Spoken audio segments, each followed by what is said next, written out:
but Tekka, could you scoot in a little bit? Thank you. Yeah, this is actually not just coming out of nowhere. He has practiced character before. I have seen it in action, and it is actually rather impressive. IcyTech, though, a player from the Midlands, one I'm familiar with.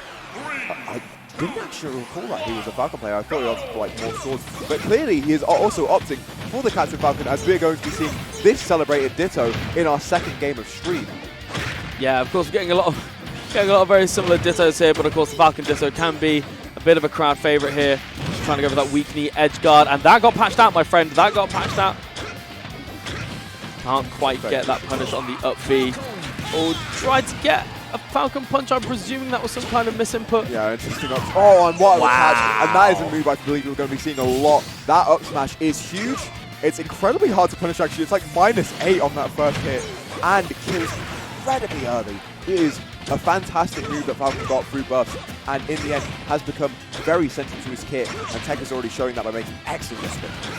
Yeah, we can see IcyTech trying to get anything started here to get something back. It always seems like Kendrick is one step ahead in this Ditto. Oh, but managing to catch the tech in place with an up smash of his own and quite an aggressive Falcon kick just to get back to stage there. It felt like it really threw IcyTech for a loop, thinking that was the first real disadvantage state that Kendrick was in. And we can see again the down airs on ledge. You gotta go for them. You gotta go for them. It's law of the thing. Oh, absolutely.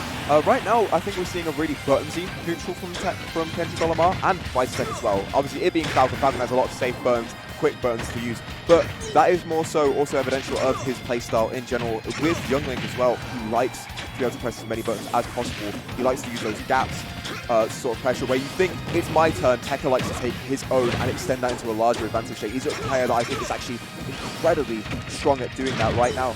Though, he's not quite showing it, as IcyTech is one that has made quite the comeback after an early stock loss.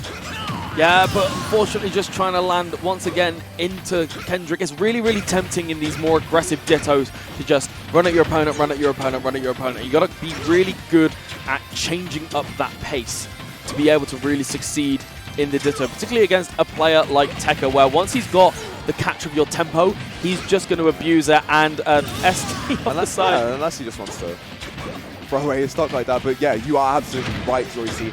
The cornerstone to aggression, a lot of people will tell you, is tempo. It is knowing when to put the foot on the gas and then knowing when to step on the brakes.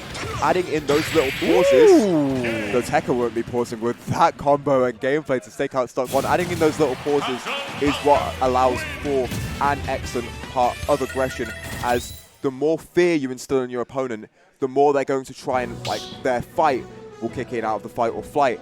And when their fight kicks in, that's when the gaps start to show, and that's when you can start to punish them even harder. As Tekka did just said, with an excellent grab confirm to finish off that first game, as we immediately head into our second. Our players wasting no time, their aggression in the game screen, just like the one in the game itself. Yeah, I mean, at this point you just want to get going into this. And we did see some signs of life from IcyTech. We could definitely see a few combos that they've probably been in the lap for. There was a really nice 50% string at the start of the second stock, but once again, the tried and true, the run-off down air, and IcyTech finding themselves at a deficit maybe way earlier than they did in that game one, and it feels like Tekka has just come alive, and oh my god! Joycey, this is it! This is what Tekka is known for! Huge conversions right now, a down air, a 3-stock, in 35 seconds! The set's already finished! The set's over! The set's already over! We're done here.